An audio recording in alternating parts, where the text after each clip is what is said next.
Hi, welcome back guys. This is your sensei, back with another fanfiction. This is the first part of What If Issei the Dragon Emperor Became Hero. Now before starting, please give this video a like and subscribe to the channel if you want more videos like this. Now let's get into the fanfic.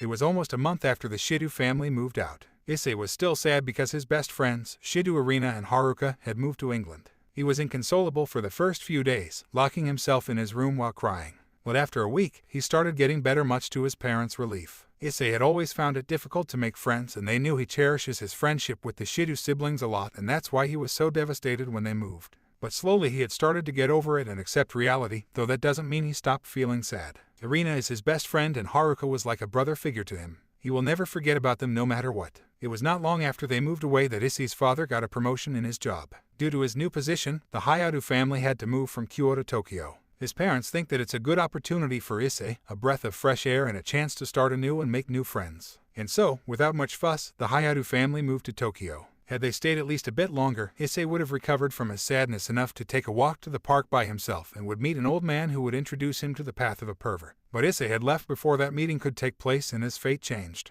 It is not easy to adjust to a new environment, Issei thought. Then again, he was never very good with making friends for some reason. The first 3 days was spent settling down and getting to know their new neighborhood and their way around the street. Issei was enrolled in a primary school not far from their new home, and 3 days later, Issei's first day of school arrived. To say that Issei was not nervous would be a lie. Being a transfer student in a new school is not easy for a boy his age. When he came into the class, he felt all eyes being directed at him, making him fidget and unable to speak. He tried to work up the courage to speak but couldn't. Everyone kept staring at him with expectation. He was about to open his mouth to introduce himself when the classroom door slid open and a girl came in panting tiredly as if she had just run a marathon. The girl has shoulder-length red hair, and when she finally stood up straight, Issei could see her equally red eyes looking at the teacher. She laughed nervously, which he finds cute, and like every student that came late to school, she made her excuse. "Sorry I'm late. I had to save a cat from drowning and had to go home to change my clothes," the girl said. The teacher sighs and told her to just get to her seat while everyone is laughing.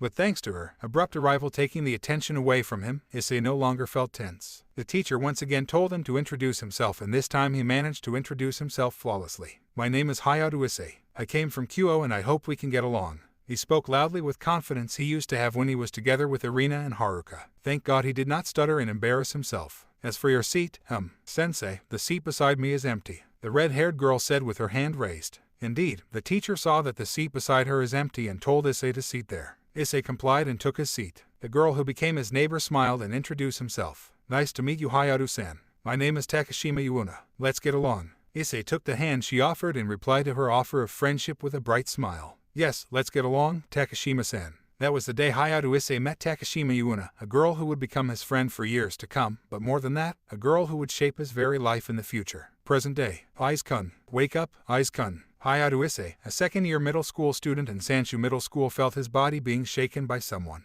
He also heard a familiar voice calling his name. The brown-haired boy slowly opened his eyes and looked up to see the familiar face of his longtime friend. A girl with shoulder-length red hair dressed in their school uniform, which consists of a navy blue and light blue blouse and skirt with a white shirt and violet ribbon underneath. "Ugh, Yuuna-chan, what time is it?" Issei asked his friend as he yawned and stretched his body. He'd look around to see that the class is now mostly empty, with only him and his friend since primary school, Takashima Yuuna, and a few others occupying the class. But even they seemed to be preparing to leave. "Lesson ended 10 minutes ago. You look tired. Did you not sleep well last night?" Takashima Yuuna asked with a hint of worry. He had been sleeping by since the middle of the last period. Issei shook his head. "I was up all night studying for our test today. You know how Tanaka-sensei is. Then you should have studied properly from days ago. It's because you always put off everything until the last minutes that this happened. Come on, we have club activity. You can sleep in the clubroom if you're too tired, but you have to make it up tomorrow." "Okay." Issei then got up from his seat and the two of them walked together to their clubroom. Their clubroom is located on the 4th floor of the school building while their class is on the 2nd floor. Once they reached the 4th floor, they turned left and stopped in front of the door that reads Hero Club.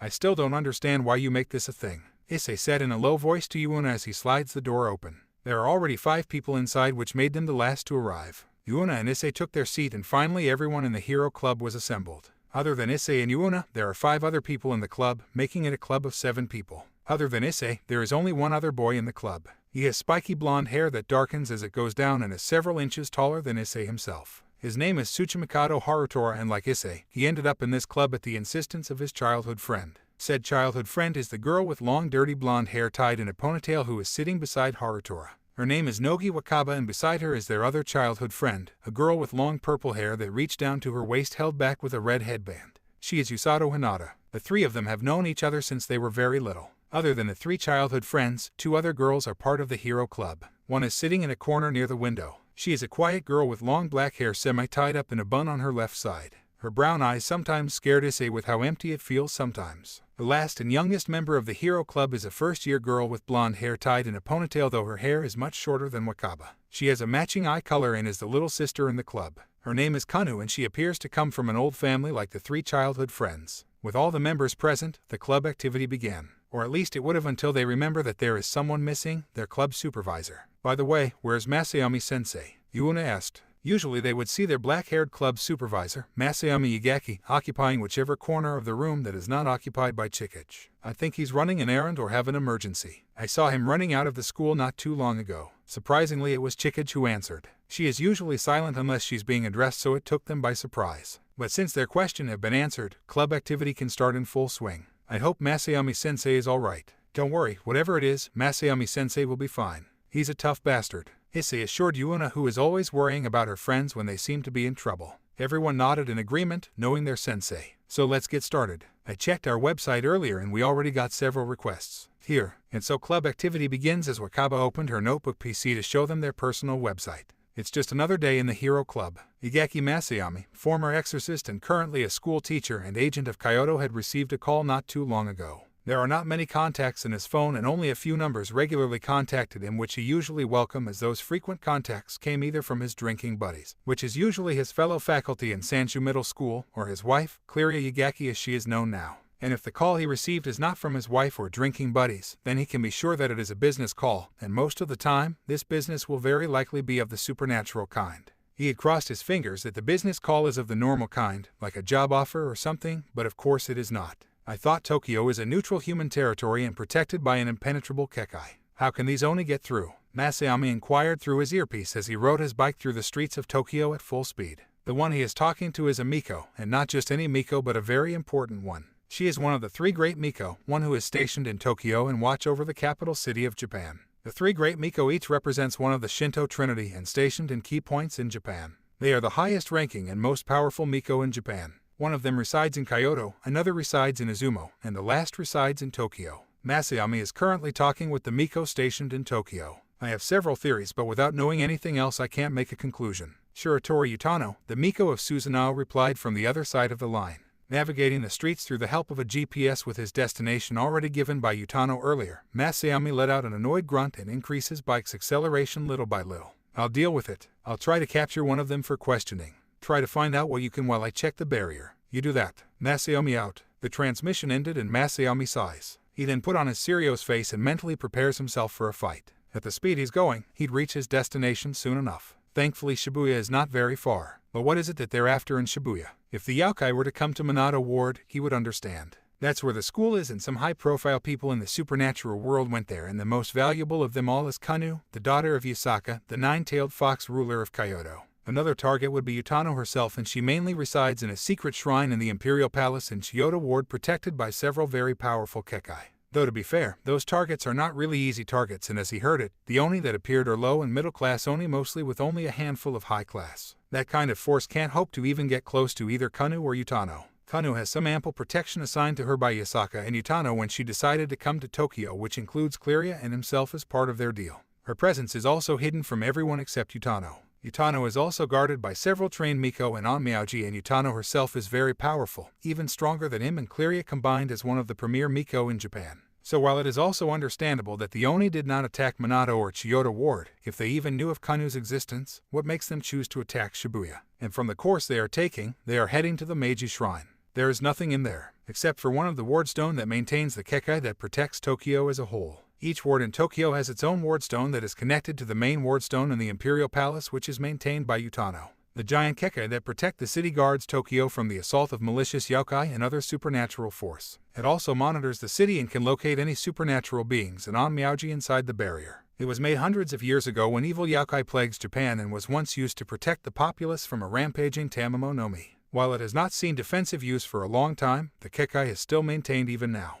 Are they after the Ward Stone? Masayomi wondered, but there's no time to think anymore about the matter. If they are after the Ward Stone, then what they're planning is most likely an invasion of Tokyo by first weakening the Kekai by taking out the Ward Stones one by one. While he's not sure of this, it's the only reason he could think of. He had arrived in front of the entrance to Yoyogi Park. There's already a Kekai in place to keep civilians away, which means the battle had probably started. Masayomi got off from his bike and entered the Kekai. The world turns dark and purple miasma covered the whole place. He saw explosions coming from the direction of the Meiji Shrine. Drawing his sword, the famed aim no Mirakumo, Masayomi rushed towards the shrine.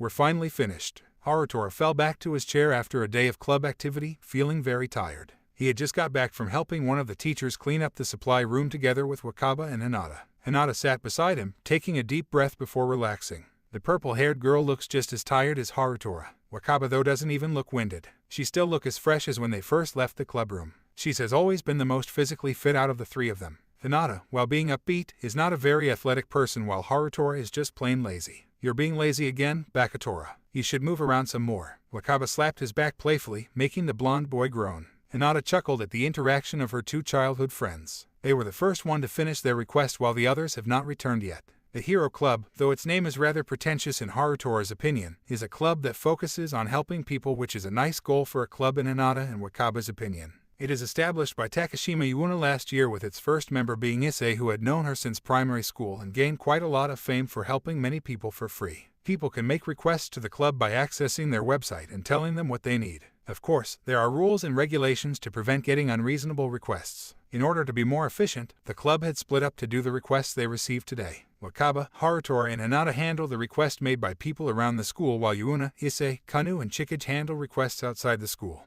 Since there are more requests coming from people inside the school today, 3 people are needed, so the childhood friends volunteer themselves. Or rather, Hinata and Wakaba volunteered, and Harutora has no other choice than to be dragged around by them. Issei, Yuuna, Chikage, and Kanu are currently handling requests outside the school. Kanu and Yuuna are handling a request to look after a pair of children since their mother is sick and they wanted to go to the park. Kanu is good with children, being one herself, and Yuuna has a similar wavelength with children. Issei and Chikage are in a nearby shopping district helping out with carrying things around. While Yuuna would usually go with him, Chikage is not very good with children, so she instead went with Issei. Harutora would have gone with him if not for the request to help clean out the supply room. By the way, Wakaba, do you know why Masayomi-sensei left earlier? Harutora asked, as he is curious why their teacher left. Wakaba shook her head and turned to Hinata. About that, it seems that Utano-senpai asked for him by name. Apparently there's been an attack in Shibuya according to Utano-senpai's text message. Hinata told them. Usato Hinata is one of the many Japanese Miko, and a very talented one coming from the Usato family that had produced generations of strong Miko.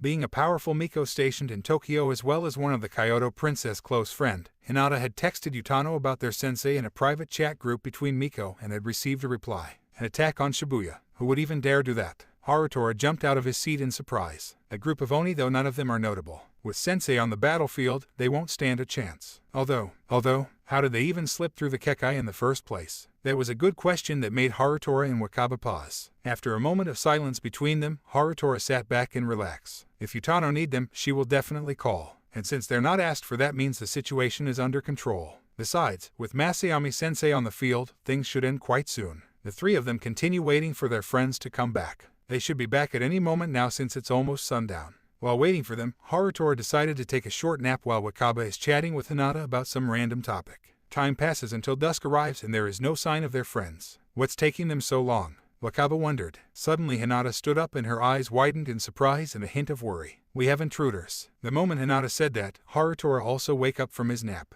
The 3 childhood friends nodded to each other and rush out of the clubroom. Their friends are in danger. Half an hour earlier, Issei and Chikage had finished their request and are meeting up with Kanu and Yuuna in the park. The moment they finished their job, Chikage had brought out her game console, a black 3DS this time, and began to tune out her surroundings. Issei, who is already used to her, kept quiet and simply walk. While Issei himself is not necessarily talkative, the silence felt awkward to him because he usually hangs around Yuuna and that little bundle of energy always seems to have something to talk about. Though even if she's silent for once, it is always a comfortable silence, but Chikage's silence is just awkward to him. Issei is glad that the park they're meeting up in is not very far from the shopping district. After a 20 minutes walk, Issei and Chikage arrive in the park. They saw Yuuna and Kanu playing on the swings, yelling excitedly, trying to go higher. When Yuuna saw Issei and Chikage arrive, she leapt from her swing and greeted them. Aiz-kun, Gun-chan. As usual, she called out their nicknames energetically. Issei looked back and saw the ghost of a smile appear on Chikage's lips even when her eyes are still glued to the 3DS monitor. Issei is glad that slowly but surely Chikage is beginning to open up to them. She has always been the silent, antisocial one in class, but it appears that Yuna could bring out another side to her, which is probably the reason why Chikage joined the Hero Club in the first place, despite seemingly being the last club she would ever join.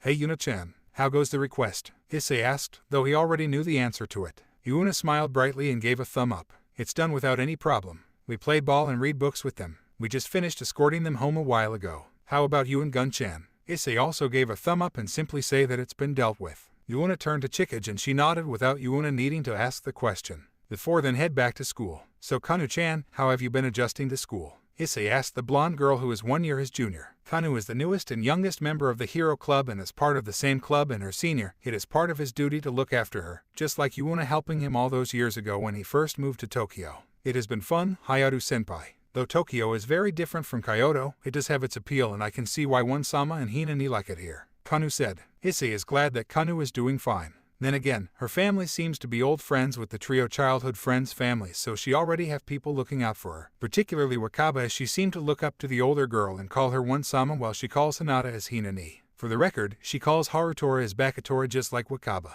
"That's good. Remember, Kanu-chan, if you need any help then you can come to any of us. As your seniors, we will help you in whatever way we can. Plus you need a reliable male figure in your life," Issei declared. Kanu folded her arm and looked as if she's in deep thought. "Yes, you're right senpai, I do need a reliable male figure in my life. Where can I find one who is preferably not Hyoudou-senpai or Bakutora?" she asked teasingly. Issei immediately became dejected while Yuna chuckled at the jab. "Don't worry Aiz-kun, you are reliable enough." "Yuna-chan," Issei cried, tears of happiness at Yuna's encouraging words. Yuna is always so nice and he's glad he got to know her.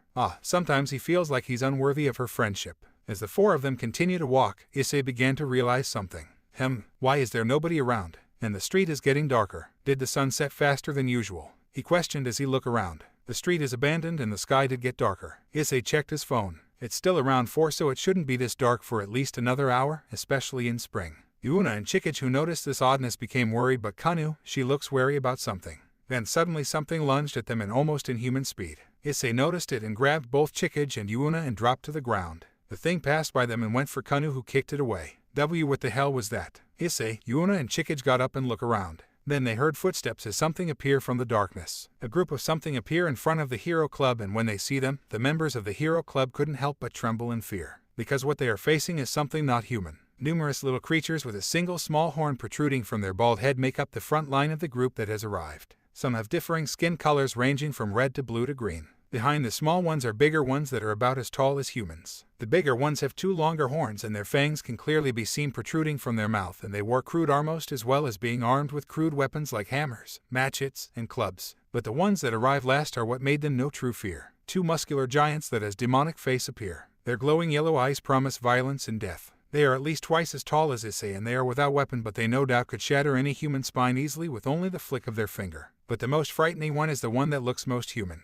A young adult appeared between the 2 demonic giants. He wore a gray kimono with black haori complete with straw zori. He has pale skin and spiky black hair and wields a sword. Kanu's eyes widened when she saw what the sword is. Daojijiri Yasutsuna. Daojijiri, one of the Tenga Goken, the one used to slay a famous Oni in the past. Issei and Yuna recognized the name of the famous sword belonging to Minamoto no Yorimitsu. The human-like one smirked as Kanu jumped in front of her friends protectively. The rest of the Hero Club's eyes widened as Kanu grew a pair of fox ears on top of her head and 9 golden fox tails. "Are you offering yourself in exchange for your friends, Princess of Kyoto?" Ibaraki Daoji. Ibaraki Daoji, although Issei's knowledge of Japanese folklore is only as much as the next Japanese, he had of course heard of that name. It is the name of a particularly famous Oni second only to Shuden Daoji. Any Japanese worth their name would recognize this particular Oni's name even if they are not much for folklores and legends. Except, it appears that Oni are not simply folklores and legends. Issei is not the type to deny the reality in front of him. If given sufficient proof, he would believe even the most ridiculous of things. And now he is seeing a group of Oni blocking their path with Ibaraki Daoji himself in the lead, and apparently Kanu is some kind of princess and a fox Youkai. What the hell is happening here? Hanas are real and Kanu-chan is some kind of Kitsune Youkai. Princess of Kyoto. Issei screamed in his head. Kanu-chan, what does he mean? Princess of Kyoto. Kanu-chan, what is happening here? A shuddering Yuna asked her underclassman, who is currently standing protectively in front of her friends. The young fox Youkai is seething in anger. She went to Tokyo to get away from all the fights and live among humans, but it seems that other Youkai have a different opinion. Kanu knew that she cannot win against the high-class Oni and Ibaraki Daoji even if she fights with all her strength. The low and middle class she could handle, but the two large ones that appear to be ultimate class and Ibaraki are beyond her power, especially Ibaraki, and he is equipped with Daojijiri. But she doesn't need to. She only need to hold out. No doubt that the Miko stationed in Tokyo would knew about this infiltration by now and have mobilized their forces, or rather, Hinata would have noticed by now, and both Harutora and Wakaba are currently on their way here. She only need to hold out until they arrive. But Kanu looked back at his three seniors. Issei and Yuna are taking this better than other people who suddenly got dragged into the supernatural world, but poor Chikage looks like she's about to break down while shaking in fear. Issei, Yuna and Chikage have been caught in the ambush all because of her. She cannot protect them while fighting the Oni, and she'll never forgive herself if anything were to happen to them. Takashima-senpai, Hyoudou-senpai, Kori-senpai, when I give the signal, please run. Are you telling us to leave you? There's no other way, Takashima-senpai. This will become a battle soon. I won't forgive myself if anything were to happen to you guys. But Kanu curse, fiery heaven. Kanu cut off whatever Yuna was about to say and threw 3 Afuda right in front of the Oni group. Along with her chant, 3 large pillars of flame erupted from the Afuda, blocking the Oni's path. Run, now, Kanu shouted in a commanding tone. Yuna was about to protest when Issei grabbed her hand. Yuna looked at her longtime friend, who shook his head and gestured at Chikage. She looked as if she's ready to faint and they can't leave her alone. Gun-chan, Yuna, Issei didn't need to tell her what they would do next. Yuna nodded and picked Chikage up. Just as she is walking away, a gust of wind blew from behind her. She looked back to see Ibaraki with sword drawn and the pillar of flame Kanu made disappear into nothingness from the blast of Puriyaki. So you are letting your human friends run. How pathetic of you, Princess of Kyoto, for helping some weak humans. Get them all, and make it quick before their reinforcement arrive. Ibaraki ordered. The lesser Oni all cried out in glee as if they had just been given a free treat. The little Oni then charged at the young Kitsune with the human-sized Oni following behind. Kanu took out more Afuda and is prepared to cast another spell when she suddenly felt her feet left the ground. Hyoudou-senpai. On not hearing any excuses, Kanu-chan, you'll be coming with us too. Kanu looked back to see her senior have picked her up and then began running. The Oni pursued them as they ran, leaving behind Ibaraki Daoji and his 2 high-class Oni bodyguards. His bodyguards are about to join in the pursuit when he lifted his hand to stop them. Let the grunts and the other groups handle them. We have an operation to complete. His bodyguards stopped and nodded. The 3 of them then turned back and head to their real objective. Ibaraki Daoji did not look back even once as they disappear into the miasma. What? We're not getting any reinforcement. Kanu-chan is in danger here. Harutora shouted into his communicator. He and Wakaba, still in their school uniform, are running down the street towards where Kanu and the others are while being guided by Hinata. Harutora had requested for reinforcement along the way, but the reply he got is not satisfying at all. I'm sorry Tsuchimikado-kun, but we are under attack in the Chiyoda Ward too, and there are several high-class Oni there. I've sent Clerius in there along with several others. The Onmyouji and Chiyoda Ward are outnumbered and… What? Sujinami Ward is also under attack. Reinforcements from Setagaya have been sent. TCH, what the hell is happening? How did they infiltrate the Tokyo Daikakai? KHH, I'm sorry Tsuchimikado-kun, but we really can't spare anyone. The Onmyouji and Miko forces in Tokyo are not as big as we should be and we're spread thin. Sorry, you're on your own. The voice of Shiratori Utano told him with a hint of regret. It seems they are on their own. Harutora seethed. Several major attacks are occurring in several areas around Tokyo and everyone is running around trying to find out how this happened. Their forces have been spread thin all around Tokyo, so we're not getting any help. Wakaba sked, though she had already heard the whole conversation through her own earpiece. It's a shared communication channel after all. Harutora nodded. Attacks are happening all over Tokyo. Every available forces have been sent to suppress the enemy forces. Masayami-sensei was sent to Shibuya and Cleria-san was sent to Chiyoda not long ago. We're on our own. To be able to sneak such a large force through the Tokyo Daikakai. Let's focus on saving Kanu-chan first, Wakaba-chan. You're right. We can discuss about this with Shiratori-senpai later. For now, let's hurry. The 3 childhood friends increase their pace. They hope they're not too late. Let go of me, senpai. I told you to leave me behind and run, not take me with you. Shut up. There's no way we're leaving you behind. What kind of senior will I be if I let my junior sacrifice herself? Issei and Kanu yelled at each other even as Issei carried the young Kitsune by the waist. While it's hard to keep a good grip when the girl is struggling to escape, Issei somehow managed to keep her from escaping while running. Yuna wryly smiled as she ran beside him with Chikage in tow. Why did you take her with you? Issei heard Chikage's voice asking him. He turned to the dark-haired girl who looks much paler than usual. If you leave her behind, they wouldn't be chasing us right now. Chikage spoke in a rather shaky voice. It's her fault. They're after her and now they're after us because you took her with you. Kanu stopped struggling and had a remorseful look when Chikage said that. She's right, it's her fault that they're in this situation right now. They are after her and now they're also after her seniors because of her. Issei should have just left her behind. Gun-chan, it's not right to say that we should just leave Kanu-chan behind. But Yuna-chan, Friends don't leave each other behind, Gun-chan. We will never leave Kanu-chan behind, just like we'll never leave you behind. Right, Aiz-kun? Kanu looked up to see her senior grinning. Damn right, Yuna-chan. Takashima-senpai, Hyoudou-senpai. Suddenly 3 small oni appear from above Issei as they pass through a small park. He noticed them and had to drop Kanu to catch the small demon with his hands. He then spun and kicked the 3rd oni away before throwing the 2 he caught at the one he kicked, piling them up under a tree. It seems dealing with the small ones won't be much of a problem, but their skins are rough and hard that despite their size, they are rather sturdy. They already caught up to us. A group stopped when they saw a group of oni right in front of them. There are lots of small ones and almost 2 dozen human-sized ones and 3 large oni that act as their leader. They began to spread out to encircle them. The hero club was about to run back from the direction they came from, but behind them, finally catching up, are the group that was under Ibaraki's command. They are trapped. Now what? Issei asked nobody in particular as the hero club all have their back towards each other. They are trapped and they have nowhere to run. We're doomed, Chikage whispered in fear. Even Yuna looked worried at their predicament. Issei too is worried, but he got into a fighting stance. I guess we have no other choice than to fight, he said. Kanu looked surprised. Fight? Are you kidding, senpai? They are Youkai. You can't fight them. I'll try to. If you say you'll make an opening for us to run and leave you behind, then I'll be very angry, Kanu-chan. But, besides, I doubt they'll leave us alone. True. Besides, that Ibaraki Daoji told them to get us all. They will not let us go. We have no choice but to fight. Yuna also entered a fighting stance after agreeing with Issei. Kanu sighs. Her senpai are right. Ibaraki's order was to get them all, which includes her seniors. The Oni won't let them go and they have a large enough number to spare to pursue them. Seeing that she won't be convincing her seniors to run away, she resigned herself to fight together with them. Both Yuna and Issei look ready and eager to fight anyway. Wait, can they actually fight? Hyoudou-senpai, Takashima-senpai, can the 2 of you even fight? Their answer came in the form of 2 smiles as they stood back to back in similar fighting stance. We're about to find out. Don't worry about us, Kanu-chan, we can take care of ourselves. The Oni then attacked. Kanu called forth several blue fires that appear over the tip of her 9 tails. She began throwing around blue fires that easily burns the low-class Oni. Kitsunebai, while hers is still rather weak due to her young age, is still deadly to low-class opponents. While her current power is not enough to beat a middle-class human-sized Oni in one hit, she could last much longer using Kitsunebai than her Hyoudou, which consumes much more power. The low-class Oni that made up the bulk of the enemy forces doesn't seem to pose a threat to the hero club as Yuna and Issei began kicking and punching them away, with Kanu finishing them using her Kitsunebai. The small Oni have little strength and only rely on numbers to overwhelm their opponents, which usually doesn't work on anyone marginally skilled in combat. Yuna and Issei proved to be skilled enough to not be overwhelmed by their numbers, guarding each other's back while protecting Chikage whenever an Oni got too close to her. They work so well together with a decent enough skill in martial arts that makes one think if they have received a formal training.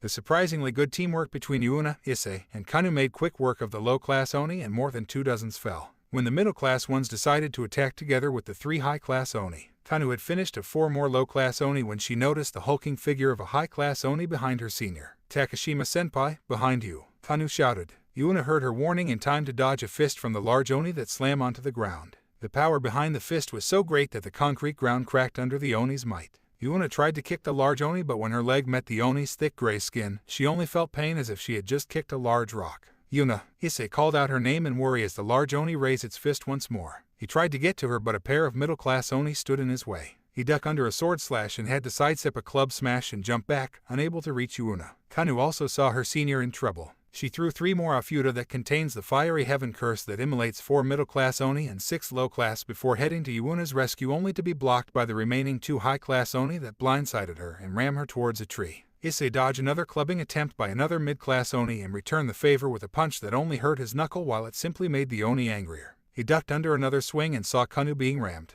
Kanu-chan. Yuna managed to jump and roll away from the fist that came down on her. The ground shook from the fist's impact, but at least she managed to avoid being made into abstract art on the ground. But when she regained her footing, she found herself surrounded by several mid-class Oni. This might be bad, Yuna muttered worriedly. One by one the hero club got backed into a corner. Yuna saw Issei dodging several attacks, and so far he had not received any injury, but he had some scrapes and part of his uniform was cut and ripped by the mid-class Oni's various weapons. Kanu had gotten back up from being rammed and are currently holding back the 3 high-class Oni with her Hyoudou spells, mainly Fiery Heaven and one that creates wind. But it is Chikage that worry her the most. She cannot fight, and he saw her being backed to a tree by several Oni. Chikage-chan. Yuna screamed her name. She tried to get to her, but more mid-class Oni got in her way. She backflipped to avoid a hammer attack, but another Oni came from behind her and she was too late to notice. The Oni swung his club and all Yuna could do was cross her arm to block the attack. She closed her eyes, fearing for the worst. The sickening sound of bones being shattered was heard, but Yuna did not feel pain at all. She opened her eyes to see Issei standing in front of her with a bloodied left hand stretched out and the Oni's club being blown back. She did not notice it, but there is a glow on the back of Issei's outstretched left hand. Eyes, Kun. Her eyes widened in surprise at Issei's sudden appearance. I won't let you harm Yuna-chan, the boy declared as his injured left hand began to glow. With a loud roar, Issei then punched the Oni once again with his left arm. The Oni was blown back, much to Yuna's surprise, as a red gauntlet appeared on Issei's left hand.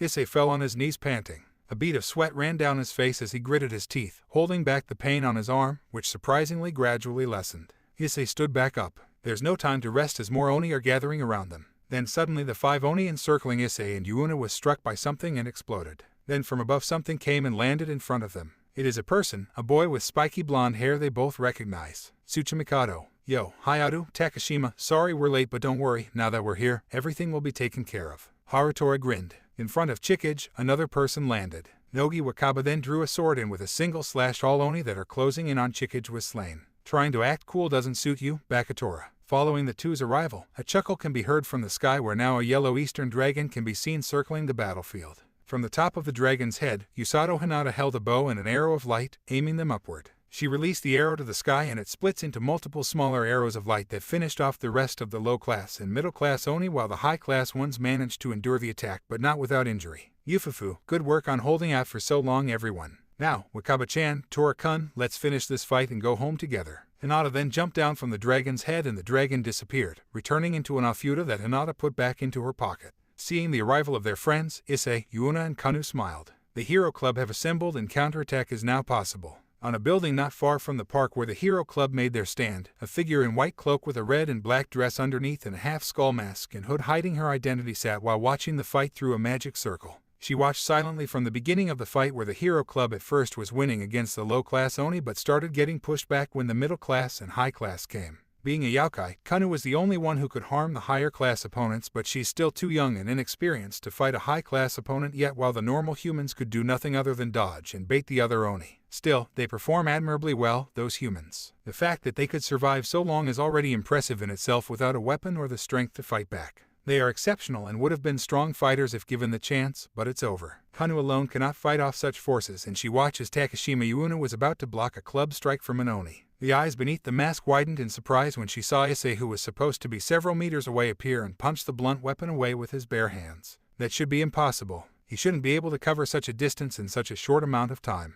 Well, there are techniques that allows a human to do that, but Issei, while he appears to be trained in martial arts, shouldn't be capable of using any such techniques, as those techniques are all supernatural level. Wait, his hand is not destroyed. The girl then noticed that while Issei's hand is bloodied and very likely broken, it is still intact. That shouldn't be possible. His hand should be obliterated after punching a club swung by an Oni. Then she saw Issei made his counterattack. He managed to punch an Oni that sent it reeling backward. No ordinary human should be able to do that unless they have mastered techniques that could increase their strength, unless. Then something appeared on his left arm, a red gauntlet with a green jewel on top. The gauntlet has scaly appearance, like the scales of a dragon, and his fingers became clawed. There's no need for her to think too much to know what have just happened. Sacred gear, and that appearance, Sekiryuutei. She mumbled. This is a surprise, and a good one. While she needed some confirmation to be sure if it's the Sekiryuutei or not, Issei is no doubt a sacred gear user. She continued watching to see the arrival of the rest of the Hero Club. The first to arrive is Tsuchimikado Harutora. Tsuchimikado Harutora of the Tsuchimikado family. He lacks training, but those spells, he has power. While he is not a threat now, he will be if he could master Onmyouji jutsu like his ancestor, Tsuchimikado Yaku.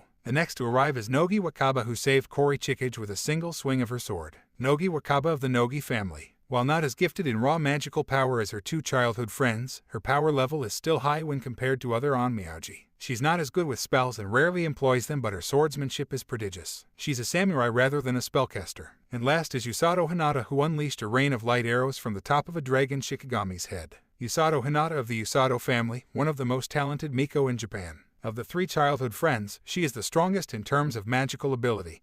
And that bow she wields, it radiates divine energy. It can only be one of the original Azuseyumi. Outside the 5 families blessed by the guardian beasts, the Tsuchimikado, Nogi, and Usato are some of the most powerful families in Japan. You knew quite a lot about us. The girl in white cloak tensed when she heard a voice from behind her. She dispelled the magic circle she has been using to observe the Hero Club and turn around. Behind her now stood a female with shoulder-length dark brown hair and dark green eyes. She's dressed in a bright yellow and white outfit and a hairclip with long ribbons. The masked girl knew who this is. Nico of Suzunao, Shiratori Utano. Without any warning, something shot out from Utano's hand. It is a long and flexible object radiating divine power, a whip. The masked girl jumped out of the way and landed behind Utano. The Miko of Susanoo spun and slashed her whip at the girl. The masked girl clicked her tongue and took out her own weapon. A black and gold scythe battered away Utano's whip. A scythe. Are you a reaper or a sacred gear user? No, you feel human, so a sacred gear user. Are you the one that allowed the Oni to infiltrate the barrier? Utano demanded. There was no response from the hooded girl. Utano attacked once again, but the girl leapt back and over the edge of the building. Utano gave chase, but when she looked down, the masked girl in white had disappeared. Utano retracted her whip back into its handle. The masked girl had escaped. The only lead we have, and she escaped. Utano sighs and turned around. She walked to the other side of the building, facing the direction where the Hero Club is. By now they have ended the battle with the group of Oni. There doesn't seem to be any need for her to intervene. Those kids are capable after all. Utano's thought then went to the girl that had just escaped her grasp. That girl, who is she? The Miko wondered. That girl had avoided their detection, and it was pure luck that Utano even found her. How she managed to elude them is a mystery, one they needed to solve to deal with this security problem. So finally even Tokyo is involved. I suppose we should prepare for the worst. Utano was about to leave when she felt something happening to the Tokyo Daikekai. She felt the Kekai weakening and won several points. They have lost about a third of the Daikekai's power. The wardstones of Tashima, Kita, Arakawa, Itabashi, Suganame, Adachi, and Minato wards have been destroyed. Utano had whipped towards the direction where the wardstone and Minato ward is located. She saw a group of Youkai making their retreat in the cover of night.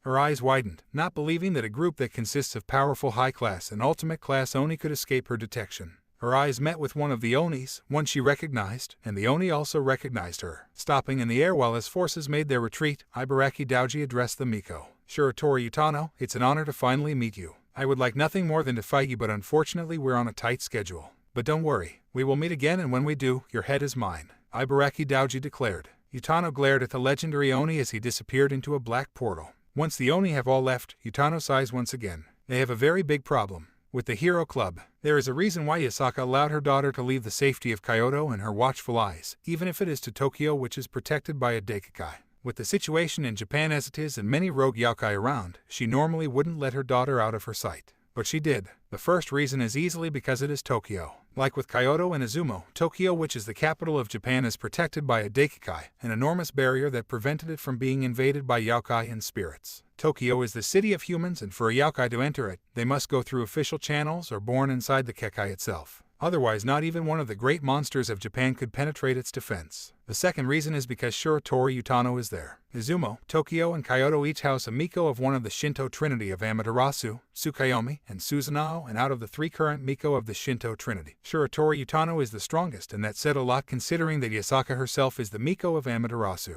And last is of course because Kanu will not be alone in Tokyo. She has guards. Of course, she would refuse if her mother were to assign guards from among the Youkai in Kyoto. But her guards are not Youkai. They are humans, and not just any humans either. Follow me. We shall eliminate the remaining Oni. Nogi Wakaba shouted as she charged towards the Oni with sword in hand. Her ancestral sword, Ikutachi, is ready to drink the blood of her enemies. Behind her, showing no sign of moving from their spot, are Harutora, who is shaking his head at his childhood friend's enthusiasm, and Hinata, who is amused. The Miko then turned to the blonde Onmyouji. Tora-kun, you go help Wakaba-chan while I tend to the others.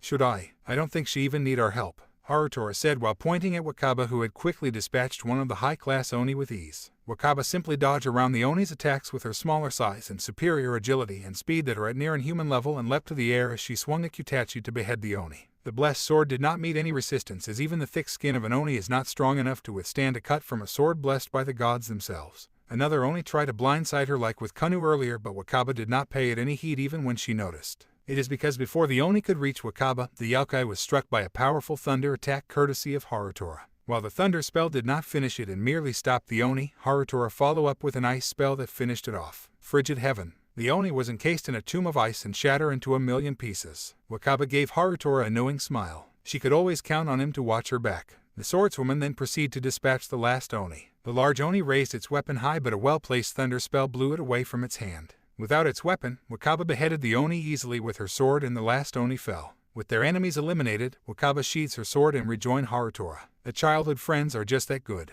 The three of them are the best of their age group, capable of facing high-class opponents with relative ease. Nogi Wakaba especially, the strongest of the three, is one of the most promising warrior of her age that she is rumored to be a candidate to become a great Miko of the Shinto Trinity should anything happen to the current three Miko. With those three around to keep her daughter safe, Yasaka felt that Kanu will be protected well enough to let her go to Tokyo. Amazing. Takashima Yuna spoke in awe at Wakaba's performance. Strangely enough, it was Hinata who looked proud. Of course, isn't serious Wakaba-chan cool, Takashima-san. When she gets like that, Wakaba-chan is simply unstoppable. Hinata excitedly spoke. Yuna could only smile wryly as this is not unusual for Hinata to praise Wakaba so much like a fan praising her idol. Hinata though receive a light chop to her head for her action courtesy of Harutora. Stop fantasizing and tend to the others. Hi, Tora-kun is so mean. Hinata mumbled as she went to check on her friend's injury starting with Kanu who was already being tended to. Kanu suffered only minor injuries from being blindsided by one of the high-class Oni and some accumulated damages from close calls during the battle.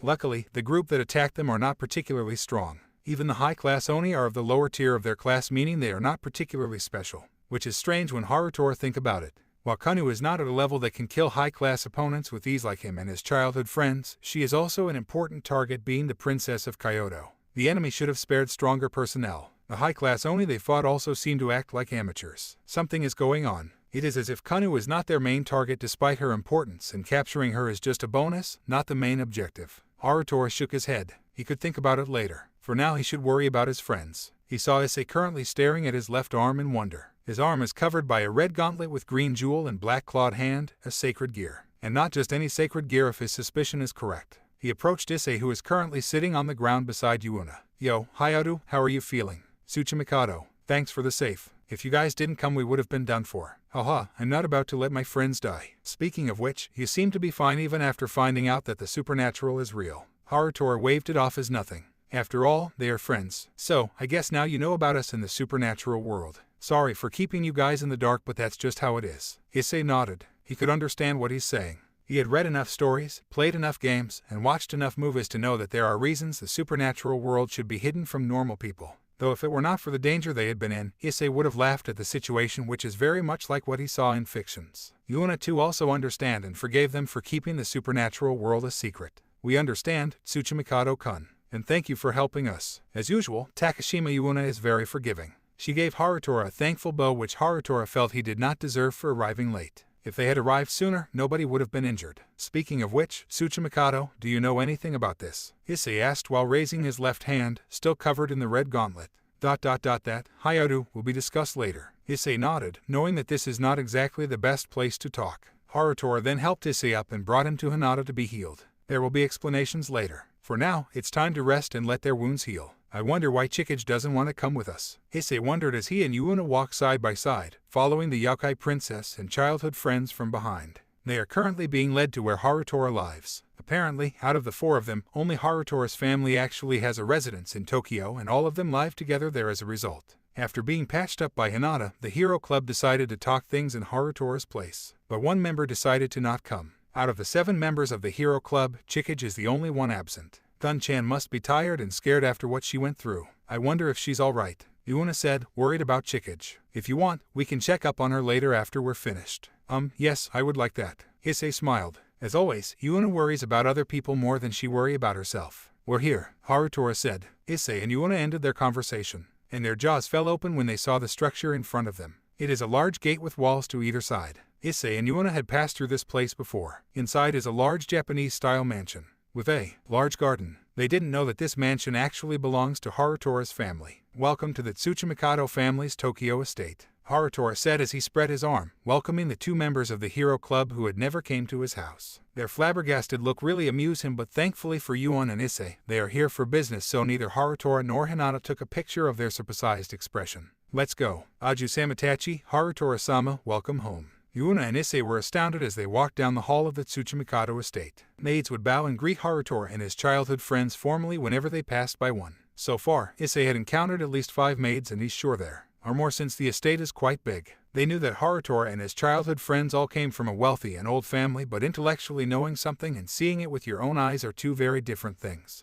Harutora then told a maid to give them a change of clothes and then lead them to the baths. They would talk over dinner. After that, the Hero Club members each went their separate ways, with Yuna and Issei being given clothes and led to the baths where the rest will join them. Apparently the girls each have their own room in the Tsuchimikado estate since they are all living together. Another shocking discovery for Issei and Yuna. Issei and Yuna parted ways in front of the bath. When Issei entered the bath, he had to marvel at the traditional bath design and how big it was. He quickly bathed and then went out, putting on the clothes Harutora provided him, which was a simple gray kimono. This is the first time he's wearing a traditional clothing and something that is not a special occasion. Well, maybe it can be considered a special occasion. Issei waited outside the bath when Yuna finally came out. Like him, she was also provided with a kimono, a simple one that can be worn in casual settings. Now that he thought of it, everyone in the house seemed to be wearing traditional clothing. The Tsuchimikado must be a family with a long history if they are always so traditional even in a daily setting, because only those families wear kimono on a daily basis. The two of them were then led to the dining room where they will talk. Inside, they found all of their friends already waiting. Surprisingly, it is only Harutora himself who does not wear traditional clothing. Both Hinata and Kanu appeared to be wearing Miko outfits, with some modifications like the family crest, while Wakaba wore a pure white kimono. Harutora looked rather out of place wearing a plain red shirt and black shorts, which Issei just had to point out. Tsuchimikado, you look out of place in your own home. Harutora chuckled. He seemed to think so too. But he liked to think of himself as a normal modern-day teenage boy, and he liked to dress casual, unlike his childhood friends who were more set in their family's traditional ways. At least their family does not enforce their ways onto their children, but Wakaba and Hinata preferred to dress traditionally, unlike him. So he replied to Issei, just because our family is traditional doesn't mean I have to wear a kimono at all times. Issei and Yuna took their seats, sitting across each other. Issei sat next to Harutora with Kanu occupying the other side, while Yuna sat to Wakaba's left and Hinata is seated on Wakaba's right. When they're finally comfortable in their seats, Yuna and Issei thankfully got used to sitting in the Caesar position during the martial arts training that they received. Dinner was brought in by the maids. It's a simple set of rice, fish, and miso soup. The group ate dinner in relative silence. When they finally finished dinner and the tables were cleaned up, their talk began after the seating position changed. The childhood friends and Kanu now sat facing Issei and Yuna, who are feeling nervous. They are about to talk about a whole new world after all, at least to Issei and Yuna. A minute passed by and they still haven't started. So, where should we start from? Harutora asked, sounding embarrassed and unsure as he smiled wryly. Ooh, so we know now that the supernatural is real. Things like Youkai and Onmyouji are real and that something is happening. Kanu is some kind of a fox Youkai and you guys are Onmyouji. Issei listed what he knew and guessed, to which the 3 humans and 1 Youkai nodded. That about sums it up, but I'll fill you in on the details. You're a bit wrong when you called us all Onmyouji. Hinata, for instance, is a Miko. Miko and Onmyouji are different. The definition of Onmyouji are Japanese magic practitioners that follows the usage of Onmyoudu, our own set of magic system established since the time of Abe no Seimei. We are basically the Japanese equivalent of Western magicians. We simply use a different system that is acknowledged as Japan's own system. Miko, though, are entirely different. Miko are female priests who serve a god and are able to channel the god's power in the form of blessings. Gods receive power from being known and worshipped, and they in turn use the power they receive to bless their followers through the medium of their Miko. A normal Miko is able to spread their god's blessing through ritual kagura or Hyoudou sold in shrines, but high-ranking Miko like Hinata went even further and are able to utilize the god's blessing they receive to aid them in battle by amplifying their powers. The main difference between an Onmyouji and Miko is the nature of their powers. Onmyouji use their own magical power to use their spells, while Miko, in addition to the ability to use Onmyoudu, are able to channel a god's power. This very ability to channel a god's power is what makes them Miko. It is an ability one is born with, and its potency depends on the god's favor. That totally went over my head. Ahaha, me too. Issei and Yuna admitted, much to their embarrassment. It's not really hard. Just ignore the textbook definition and remember this: Onmyouji are those who practices Japanese magic, while Miko are blessed directly by the gods. Harutora summed it up in short words which Issei and Yuna understood. Now, about Youkai, as fellow Japanese, I don't think I have to explain much here other than emphasizing the fact that they are real and there are many kinds of them. Yuna and Issei nodded again. Indeed, as fellow Japanese, there is no need to explain about Youkai other than saying that they are real. As Japanese, Yuna and Issei knew stories about Youkai and can identify them if they came across one, provided they know what to look for. The general knowledge about Youkai can be found in books. The stories we heard about them are mostly accurate, though missing minor details, so we'll just explain the important things about Youkai that are not general knowledge. Kanu. Harutora called out the fox Youkai's name. Yuna and Issei turned to the young fox Youkai, who would take over the basic explanation about Youkai since she is one. Youkai are essentially beings that are able to use the power known as Yauki, which roughly means something like demonic power, although it is an entirely different power to the demonic power used by Western supernatural species. Through the use of Yauki, we are able to use Yaojutsu, demonic techniques specific only to Youkai, with each species possessing differing special power. Though we do have a shared Yaojutsu system that any species can use, but most tend to use Yaojutsu specific to our species because that is where our power is most potent. General Yaojutsu are not so different from common magic apart from the energy source and alignment, but the potency of our Yaojutsu is strongest when using the power specific to our species. There are three major categories of Youkai: benevolent Youkai that are good and some even serves an Amatsukami directly like foxes serving an Ari-sama; neutral Youkai that has no alignment and are the most similar to humans in behavior; and the evil Youkai who preys on humans. This is only a general categorization though, as not all foxes are good and not all Oni are evil. So to summarize, Youkai are Youkai because they have Yauki and can utilize Yaojutsu, and we have many different kinds of Youkai that can either be good or bad. Yuna summarized. That is correct. So now they have the summary of what Onmyouji, Miko, and Youkai are, and that means the Oni they faced belong to the category of evil Youkai. After giving Yuna and Issei time to digest what they have learned so far, Wakaba began the next part of the explanation. Now on to the main topic of the matter. For decades after the end of the Sengoku era and the unification of Japan, evil Youkai activity had lowered greatly, especially since the middle of the Edo period, and the supernatural side of Japan had been relatively peaceful.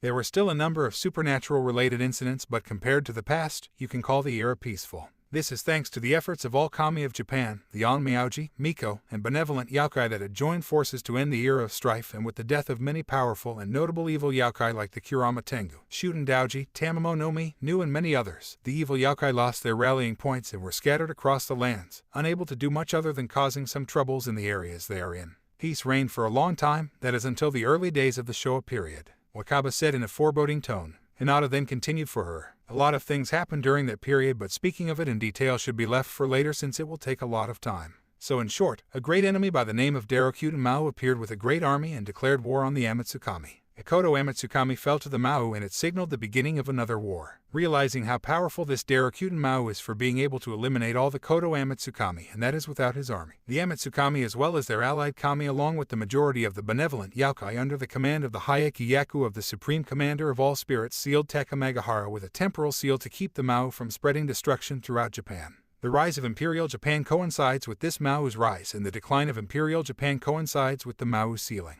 If it weren't for the Mao, the Amatsukami and us, the supernatural side, would have done something about the atrocities committed by our brethren during WW2. Or at least that is what I hope. Anyway, right now, thanks to this Mao, the majority of the kami and benevolent Youkai are inside the seal even now. Right now, the ones maintaining Japan's spiritual integrity is the Kyoto Youkai, the Sandai Miko, and the various Tachigami that were not involved in the war. Issei and Yuna didn't know what to say or how to react to this news. They are saying that right now the majority of the kami and benevolent Youkai are absent thanks to some extremely powerful Mao appearing and declaring war on them. Most of all, they can't believe that the Koto Amatsukami, the eldest and strongest gods of Japan, are no more thanks to this Mao. Right now, the supernatural side of Japan is in a state of crisis. But it's not just about this Mao. After the sealing of Takamagahara conducted by the Shinto Trinity, the powers that maintain the peace in Japan are essentially gone, battling this Mao inside Takamagahara. No one can enter or exit Takamagahara as long as the seal exists. The evil Youkai forces, hearing this, began to gather once again. Normally, we can handle them with our forces, but right now we are basically left with just leftovers, with most of the truly powerful members of the peaceful faction trapped in Takamagahara. And so a year after the sealing, evil Youkai began attacking us and we were pushed back due to their surprise attack. This is how the Youkai Civil War started, and it had been going on for nearly 70 years. Fortunately for us, there is one Amatsukami that was not sealed. Knowing that we would be lost without a guidance, one of the higher-ranking kami did not participate in the sealing but instead stayed here to help us as well as to prepare our forces should the war in the seal went badly. Thanks to the Amatsukami, we managed to rally our forces and stop the evil Youkai's advancing forces. We have been on a stalemate for over 50 years, but now it seems the enemy wanted to break this stalemate. The childhood friends and Kanu took turns explaining about Japan's situation to Yuna and Issei, who are listening closely to every word they said. This is a very important matter and it concerns the future of Japan. Who knew that behind the scenes such a large-scale war is being fought in their very own country? Tokyo is relatively peaceful as it is mainly populated by humans and is guarded strictly by professional Onmyouji and Miko. But apparently the enemy had found a way to infiltrate the Kekai protecting Tokyo. There was about 20 seconds of silence after Harutora put in his comment when Issei realized that they have spoken the main points they needed to tell Yuna and Issei. Now Issei raised his hand to ask a question. So I get most of the things you said about what is happening in Japan, but what about that thing that appeared on my left hand? Alright, Aiz-kun has this cool red gauntlet on his left hand before and you said you'll explain about that too. Yuna exclaimed, remembering about the red gauntlet Issei had before. That honestly almost slipped Harutora's mind. The blonde Onmyouji then started his explanation about the gauntlet. That thing Hyoudou possessed is an item called a sacred gear. Sacred gear. Yuna and Issei tilted their heads in confusion, both at the unfamiliar name and the fact that it was said in English. That could imply that the thing came from outside Japan. A sacred gear is an artifact left behind by the God of the Bible. Wait. Ooh, God of the Bible is in the God that appeared in the Christian Bible. Yuna inquired. The 4 people who knew nodded. Yes, that very same god. You 2 already knew by now that supernatural is real, so is it any surprise that other religions' gods are real? Angels and devils are also real, but that can be explained later. Now, sacred gears are artifacts the God of the Bible bestowed upon select humans. They have various forms and uses, from one that are only utilities to one that gives magical power, and those that create weapons or are weapons themselves. Sacred gears even have series, like limited edition gears that are one of a kind that tend to be more powerful than the more common variety. But the strongest of these sacred gear series are the Longinus series. The Longinus series. Issei repeated the words in his mouth. It sounds powerful, all right. The Longinus was said to be so powerful that it has the potential to kill gods. Hearing what Harutora said made Issei gulp. The power to kill gods, that is some serious power, all right. And if my suspicion is correct, the sacred gear you have is one of those Longinus, the mid-tier Longinus, boosted gear. Issei blinked when Harutora revealed what his sacred gear is, and everyone now is looking at him. It took a moment for Issei to process what Harutora said, and there is only one reaction he has to this revelation. EHH. 20 minutes after their meeting, which took over an hour, is over, Issei and Yuna sat together on the front porch overlooking the Tsuchimikado mansion's garden. Their friends left them to process the information that they've just been told. It was quite a lot to take in. After all, a whole new world had just been revealed to them in the span of a single night. Issei especially looks frustrated. This is all too much to handle. And worse is there is no way for me out of this, Issei lamented. Before they ended the conversation, Wakaba had implied that Issei especially cannot ignore the supernatural world now that he is involved. This is because he is in possession of a sacred gear, and Harutora is convinced that it is a Longinus. A human with a Longinus will never be ignored by the supernatural world. It is the fate of sacred gear users, especially Longinus wielders. The only way out is to extract his sacred gear, which Wakaba mentioned is equal to killing him. Wakaba can be quite blunt when she needed to be, and she thought that Issei needed the warning, which is true, but now it is weighing on his mind. Yuna, though, can get out of all these things. All that needed to be done is to wipe her memories and make her forget, and she can return to her normal life. But that way out is also weighing on Yuna's mind. Well, actually, it doesn't really weigh on Yuna's mind. She already knew what she will do from now on. From the beginning, there is only one answer for her. Aiz-kun, are you worried? Anything I can help you with? Issei sighs at the question asked by the girl sitting beside him. As usual, she doesn't sound at all worried or burdened by what happened around her. Always optimistic and worrying about others instead. But then again, that is how Yuna is, and Issei wouldn't have it any other way. It's nothing. This is my problem, so I will sort it out myself, Issei said. Yuna did not reply, but instead got up and stood in front of him. Issei looked up and came face to face with a frowning Yuna, who proceeded to flick his forehead. Ouch. Yuna, what the? Remember the Hero Club tenets number 4, if you're troubled, talk to someone. Issei pouted and crossed his arm as he replied to Yuna. What about you then? I'm sure that you're also troubled by what we've learned today. Yuna put a finger to her chin as she looked up and then smiled as she turned around, looking at the moon's reflection on the koi pond. Like Issei said, she's also troubled by what they have learned today. But unlike Issei, she already knew what to do. Her answer had already been decided the moment she realized the situation her homeland is in. I already have my answer, Aiz-kun. Yuna turned back to face Issei while showing her usual smile that Issei had come to know. I will help my friends. I will not let go of my memory even if it means more danger to me. I will not leave my friends, especially when I know that they are in trouble. Tsuchimikado-kun, Nogi-san, Hinata-chan, Kanu-chan, they all need help, and I want to help them in any way I can,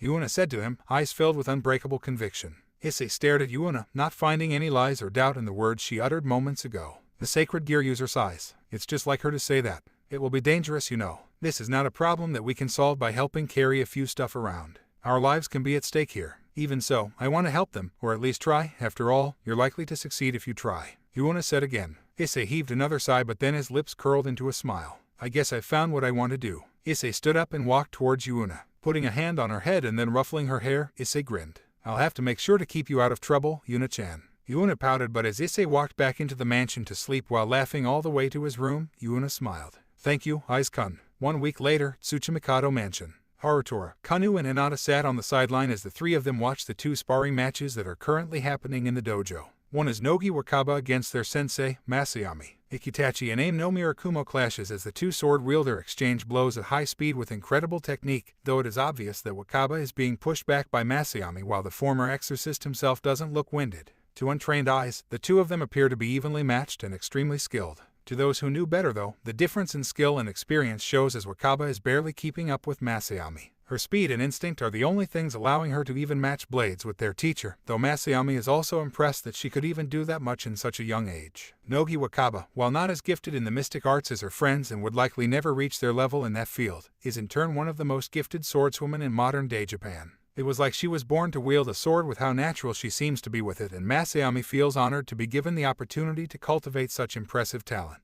Although, having watched such spars between Wakaba and Masayami many times before, the three audiences on the sideline did not pay much attention to the two sword users. Instead, they watched the other two people sparring with their fists on the other half of the large dojo. The two martial artists did not move as fast or traded blows as strong as Wakaba and Masayami did. Not surprising, as they are nowhere near supernatural level in strength or speed. But still, their match is impressive even if not on supernatural level, as both of them proved to be evenly skilled and looked as if they had done it many times before, trading blows casually and knowing what each other would do.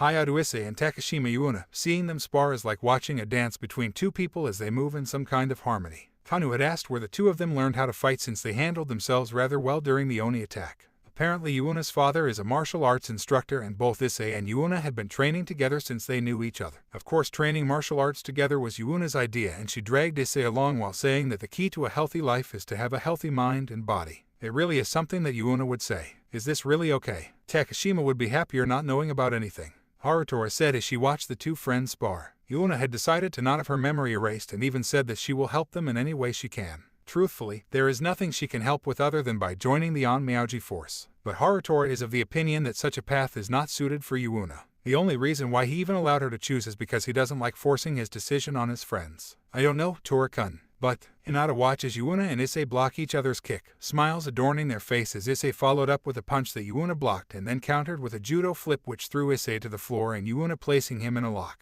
The two look like they're having fun just being with each other. It will be a shame to separate them now, Yufufu. Hinata chuckled as Issei tapped the floor 3 times to signify that he gave up. After their spar officially finished, Yuuna helped Issei up. Then suddenly the door to the dojo opened and someone came in. Good morning everyone. I see all of you are in high spirits today. Eh, Utano ni? Wakaba yelled in surprise, taking her eyes off her opponent, earning her a smack to the head with aim no Mirakumo's blunt side. Yes, the person who had just entered the dojo is Shiratori Utano, one of the Sandai Miko. Though she doesn't look like one of the 3 greatest Miko of Japan right now, as she is dressed in a simple white shirt and black pants with a towel around her neck. Miko-sama, what is the purpose of this visit? Aren't you busy finding the holes in the Daikakai? Masayami questioned. Don't worry, I have sent people to find those holes, if there is one in the first place, Utano said. The incident from a week ago had made Utano very busy with her dispatching teams to find out how the Oni could infiltrate the supposedly impenetrable barrier of Tokyo. Such a breach is a big problem that must be addressed immediately. Of course, there is also the matter about the masked scythe wielder too. Besides, I have another purpose in coming here. Utano then approached Issei and Yuuna, taking a good look at the two of them. The two doesn't know who she is, but from the reverence their sensei gave her, she must be someone important and powerful, although she doesn't look like it at the moment. So this is the Sekiryuutei and his girlfriend, huh? Utano said with a grin. Issei's face immediately turned red and he looked away to avoid embarrassment while Yuuna is completely flustered. GGG girlfriend. Me and Eyes-kun or not? Both of you are interesting kids, she said, giving the two of them a pat on the head. Issei, who doesn't know who Utano is and why she is here despite getting the hint that she's someone important, whispered to Kanu, who is now standing beside him. Who is she? She is Shiratori Utano, one of the Sandai Miko and currently the strongest of them all. Sandai Miko? Issei inquired about the unfamiliar term. Sandai Miko, which would roughly translate to 3 great shrine maidens, sounds like something big, and if someone like his friends and sensei who he understood are people with reputation on the supernatural side would show respect to Utano, then she must be someone even more impressive. Sandai Miko is a title given to 3 of the strongest Miko in Japan who serves directly under the Shinto Trinity. Utano Nisan is currently the strongest of the Miko and she serves under Susanoo-sama. That does sound impressive. She's some kind of big shot in Japan who serves directly under a Shinto Trinity. To think that Issei would meet someone so important so soon when he had just started delving into the supernatural world. Utano-ni, is there anything you need from us? It can't be that you came all the way here just to meet Hyoudou. Wakaba questioned. Well, that is one of the reasons, but I need your help.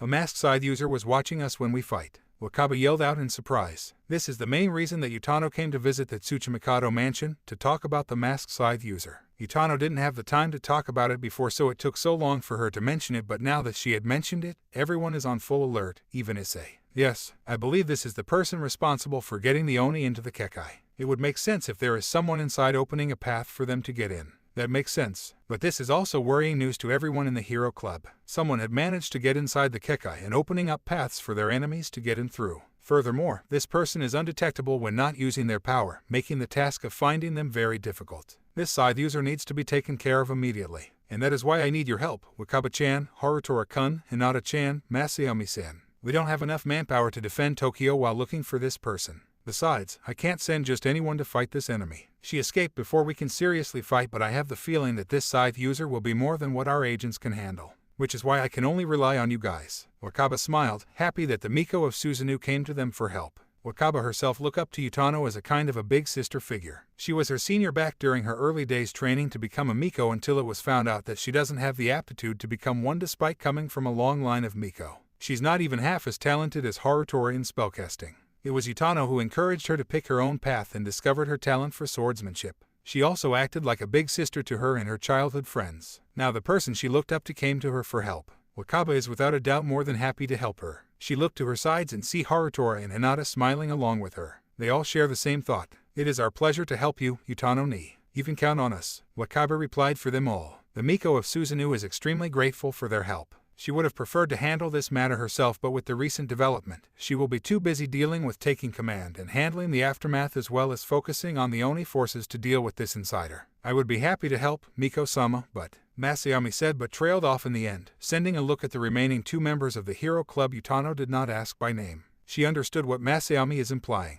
I understand, Masayami-sen. We also cannot leave the Sekiryuutei and his friend alone, especially since Takashima-sen has no sacred gear or any weapon to defend herself. You can focus on helping them for now while Wakaba-chan and the rest can handle this matter. I heard from Utomo-sen that Harutori-kun is rather adept in using Shikigami. He would be a great help in finding this masked person. And both Wakaba-chan and Hinata-chan are very strong. The 3 of them should be able to handle this. Thank you for your understanding, Miko-sama. Masayami bowed. Utano smiled a little at his formality. She doesn't really like being all formal. There is no need to be so formal with me, Masayami-san. I don't like all those stuffy formality. We've known each other for a while, so you should simply call me by my name. I can't do that, Miko-sama. You are one of the Sandai Miko and you have to be treated as such. Masayami replied, though at this point he only did it because he knew it annoyed Utano. Besides, Masayami has no problem giving Utano respect even if she is younger than him. Utano deserves it, much more than many of his superiors in the church back when he was still an exorcist. The Miko of Susanoo sighs while grumbling something about Masayami being like some stuffy old men.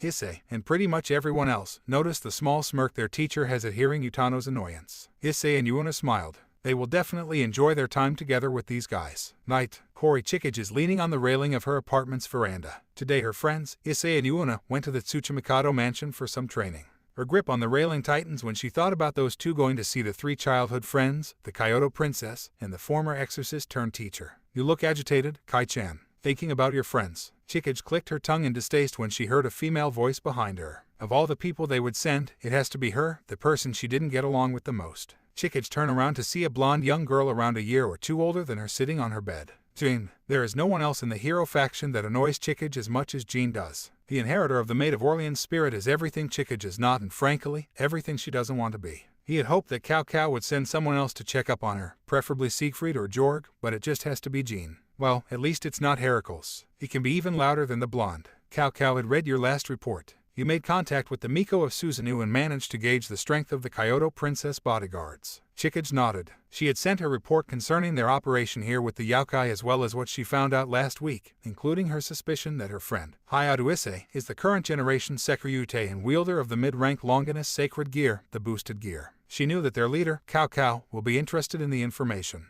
Your orders did not change. Proceed as planned while keeping an eye on the Hyoudou faction's movement. Observe the Sekiryuutei and recruit him through any means necessary. Another Longinus in our ranks will always be welcomed, Jean said, relaying Cao Cao's order to Chikage. The silent girl again merely nodded in response. She'd rather not talk to Jean if she could help it. The blonde girl pouted at Chikage's usual cold attitude, though she's already used to it by now. You're no fun, just like always. Well, it's nice talking to you, Kai-chan, and remember, we're counting on you. The blonde girl said the last part in a very sinister way, making Chikage frown, again reminding her why she doesn't like Jean among the other members of the hero faction. After finishing her errand, Jean left without a sound as if she had never been there in the first place. Chikage heaved a sigh. She really doesn't like Jean at all. Chikage then returned to her position, overlooking the city from her apartment's veranda. It's almost midnight and time for her to move. Chikage's body began to glow and part of the light seemed to flow out from her body and form a body of its own beside her. Another Chikage appeared beside her, wearing a white robe and a skull mask that is currently being pulled up in a familiar scythe.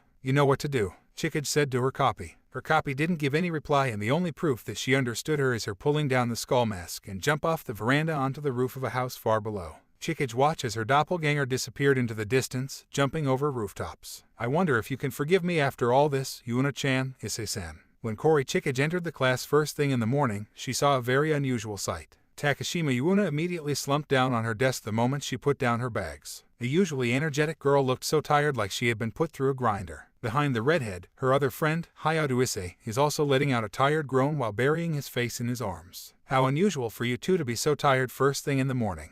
Did something happen yesterday? Chikage asked as she put down her bag on the seat beside Yuna. In truth, she already knew why they are so tired. It has been a month since their encounter with the Oni, and both Issei and Yuna have been training like crazy every day to prepare themselves to face the supernatural world. They were put into many kinds of rigorous training to quickly get them up to speed by Masayami, and so far they have performed incredibly well. Masayami had his work cut out for him. He didn't need to teach them how to fight from scratch thanks to their martial arts training from Yuna's father, and therefore, he only needed to help them fight on supernatural level. With both of them already trained to a degree, it is a simple matter. Issei had mainly been learning how to use his sacred gear, which is his main weapon. Like she suspected, he is indeed the current Sekiryuutei. Thanks to his sacred gear, he doesn't need much help in regards to fighting on supernatural level, and only needed some pointers and basic training for now to increase his basic stats. Yuna though doesn't have any sacred gear and therefore is the one Masayami focused on more because she doesn't have the advantage Issei is enjoying.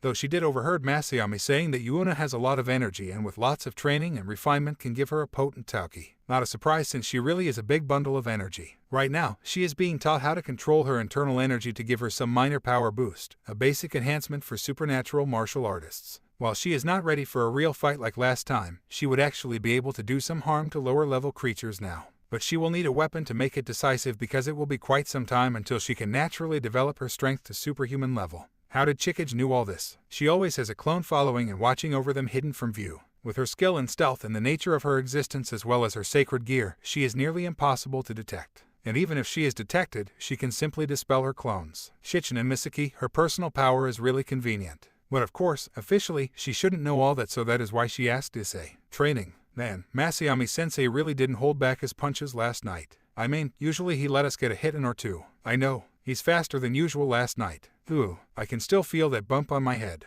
Well, sometimes she thinks that keeping tabs on Issei and Yuna is useless because they will definitely tell her everything if she asks. While Issei could keep his mouth shut, Yuna is the type who simply cannot lie to someone she considers a friend, and Issei will always follow Yuna's lead. The only thing actually preventing her from simply participating in those training sessions is the fact that she doesn't want to be closer than necessary to anyone else from the club, though that might change in the future once she received further order from their leader. Why don't you two just quit then if the training is so hard? Chikage asked half-jokingly. While she already knew what Yuna's answer will be, she asked not just because it's a normal question that would be asked by an introverted normal girl, but she would take any chance to somehow persuade at least Yuna to quit training and return to a normal life uninvolved with the supernatural. While it can no longer be helped with Issei since he is the Sekiryuutei, Yuna is another matter entirely. She doesn't have to be involved in their world and the dangers it possesses. Even if she cannot do anything to keep Issei away from the supernatural world due to his sacred gear, she at least wants to spare Yuna from the true horrors of their world. No, we can't give up just because things are hard. Remember the Hero Club 5 tenets, Gun-chan. You're likely to succeed if you try. Yuna's answer is expected, and while Issei simply sighs in the background, she noticed the boy nodding in agreement. Obviously, such half-hearted attempt to discourage Yuna won't work. But she will definitely do it. She will do everything in her capability to protect her two friends. Because even in this fake life, she liked to believe that at least their friendship are real. 10 minutes passed and the bell rang. The teacher came in to start the lesson. As usual, it needs the teacher to get their attention by knocking on the table with his eraser before anything can start. The teacher cleared his throat before speaking. Hey, before we start, I would like to announce that we are having 2 new transfer students. The teacher said. Everyone began murmuring excitedly. You don't get a transfer student every day after all. Chikage though is not interested at all. She looked back and saw that neither is Issei, though whether it is because he is genuinely not interested or simply too tired to care is up for debate. Obviously though, Yuna is the most excited of the 3 of them. As expected of the girl, she had regained all her lost energy in an instant once something exciting happened. Once the class calmed down, the teacher told the transfer students to come in. The door slides open and 2 people entered. One is a blonde girl with long hair who looks like a nice and polite girl, while the other, shorter one, is short brown hair with 2 buns looking cocky and energetic. The first to introduce herself is the blonde girl who politely bowed first. My name is Iyajima, please take care of me. The blonde girl, now identified as Iyajima, made a short and proper introduction. With her turn done, the next one to introduce herself is. The name is Doi Tamako, but everyone can call me Tama. Let's have a fun year. The other girl is as loud as Chikage had expected. Well, it doesn't matter to her. They will just be more background noises around the classroom to her. It's not like she has to interact with them on a daily basis or something. With that thought in mind, Chikage tuned out the rest of the introduction as she looked outside the window. One of her Shichinen Misaki clones is currently out there, so maybe she could use their shared vision to kill some time. Noon. So what do you think this is about? Issei asked Yuuna as Yuuna and Chikage walked together to their clubroom. The two of them received a message from Wakaba and Harutora earlier telling them to come, and so they did, and naturally Chikage is following them. I don't know. It's rare for Wakaba-chan to call us like this. Maybe a request. What do you think, Gun-chan? Yuuna asked Chikage, who was walking 2 steps behind them, not really interested in whatever it is Wakaba called them for, but went anyway while she plays on her phone. I don't know. Nobody even texted me anyway, replied Chikage, making Yuuna chuckle nervously, thinking that Chikage is feeling left out. Issei knew better. Besides, Harutora and Wakaba knew that if they called both of them, Chikage will also come by association. It's easy to understand the grouping of the Hero Club once you know a bit about the members. The Hero Club was originally formed by Yuuna, who wanted to make a club to help people by doing community service and other favors. Obviously, she would drag her 2 friends, Chikage and Issei, to form this club. Naturally, the 2 are reluctant at first, especially Chikage. While Issei's reluctance is more because he doesn't want to do more work than he has to, Chikage doesn't like interacting with people very much. Unfortunately for them, they always easily cave into Yuuna, and no, it's not because of the puppy dog eye technique. Yuuna never pulled that. They just simply find it hard to refuse her. At first, Issei wanted to call the club as Community Service Club, since that is basically what they are doing. But Yuuna thought that it's not cool, so they try to come up with other names. They went through some ideas like the Cleaning Service Club and Helper Club, but nothing clicks. Until Chikage, who had been silent up until then, proposes the Hero Club. Yuuna likes it a lot, so that became the name. On an unofficial note, the reason why she proposed that is because she jokingly thought that since they are doing better things than what the Hero faction does at the moment, why not call themselves heroes as well? And so the club was established after they went to Masayami-sensei, who was still a new teacher at that time, and got him to become their advisor. And that was how the club was established by the 3 of them originally. And then came the other 4 with Wakaba and Kanu dragging Harutora with them. Now here they are in present day. Thinking back on their time together, they have went through a lot in their time as the Hero Club. There was that play to entertain grade school children where Issei played as a demon lord, and there was helping out the cultural festival last year and helping out the shopping district during an event. They have done a lot of things together. Maybe it's about the athletic meet. It's in 2 weeks, right? Yuuna recalled. Chikage and Issei can't really say yes, but they can't say no either. We'll know when we get there, Chikage told her friend. Their clubroom is already in sight anyway. The 3 of them slid open the door and stopped at the entrance. Issei and Chikage blinked when they saw a more crowded clubroom, while Yuuna, who is behind them, could not see anything. Gun-chan, Aiz-kun, why are you 2 blocking the door? Prompted by Yuuna's voice, Issei and Chikage entered the clubroom and took their usual seat. Meaning Issei and Yuuna sat together across Wakaba and Harutora, while Chikage took the window seat. So, why are the transfer students here, and who is that? Issei bluntly asked Harutora while pointing at the 3 new girls, 2 being the transfer students who introduced themselves to his class earlier, and the last one is a girl with long black hair tied in a ponytail who appears to be older than them, most likely a senior then. Oh, them. Utano-ni thought that we would need some help, and she finally can squeeze out someone for us. So they were sent by Shiratori Utano. That makes sense. They would need a bit more manpower to help in their objective. Issei and Yuuna's eyes went to the new transfer students from their class. Hanzu became nervous from their stare and began fidgeting while Tama is grinning. So the 2 of you are Issei and Yuuna, the Sekiryuutei and his partner. I've heard a few things about you too. As I have said before, my name is Tama. I'm an Onmyouji just like Wakaba there. I'm partnered with Anzu. She's a Miko, Tama said while pointing her thumb at Anzu beside her. Once more, I am Iijima Anzu.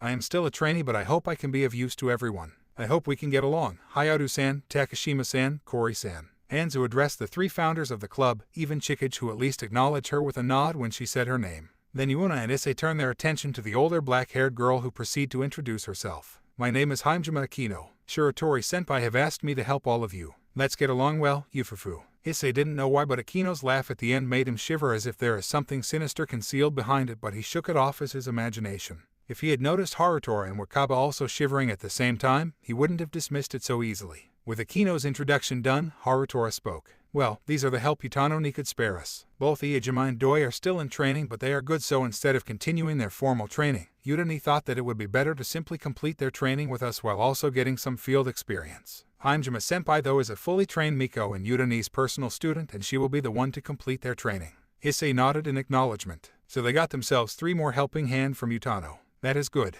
They haven't made any progress with their mission, so more help is appreciated. Issei was about to address Yuuna about the new members, but when he looked to his side, she's already gone. Why, new members? Let's get along, Hyoudou-senpai, Anzu-chan, Toma-chan. As expected, Yuuna is excitedly greeting all 3 of them like Christmas has come early this year. Kino looked taken aback by Yuna, which Issei can understand if one is not used to her, while Anzu has a nervous smile, but Tamako is grinning widely and she seems like she would get along with her. New members, huh? Chikage muttered as she looked out the window. Things are going to get even more hectic, especially considering what is to come. She closed her eyes for a while. Indeed, things are going to be hectic in a while. Unknown area outside Tokyo. Chikage, or at least one of the Sichin and Misaki clone, look over the assembled army with dispassionate eyes. She is clad in her hooded white robe and red kimono dress as well as her mask. She is currently outside Tokyo with the Oni forces that had been assembled by Ibaraki Daoji. It is a force of around 6,000, an impressive number under a singular commander in this age at least, and more are coming. 6,000 have come, an impressive number for this age, but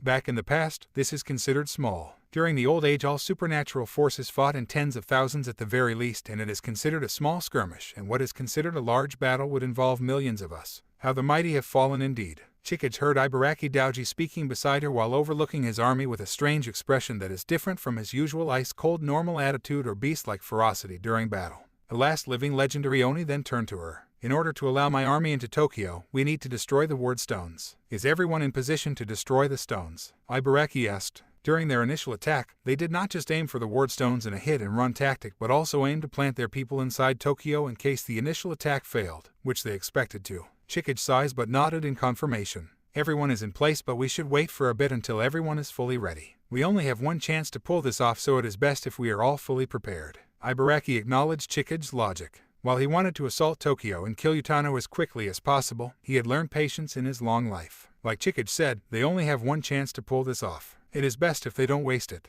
Then his eyes went to the sword by his waist. The Daojijiri Yasutsuna, the sword that killed Shuten Daoji. He can feel the familiar Yauki of Shuten pulsating inside the blade. The demonic sword is emanating the Yauki of the legendary Oni. He will need to master the sword first before he is ready to face Utano. Even if she is a human, he will not underestimate the strongest of the Sandai Miko. It was that mistake that took the life of many legendary creatures in the past. He will not make that same mistake. Tell the Shuzen assassins to get ready then. I want Tokyo to fall before the month ends. The civil war will end this year. Okay, sadly the chapter is over. And if you enjoyed, just leave a like and subscribe with post notification, so when the next chapter is ready, you will be notified. Okay, see you in the next video. Bye.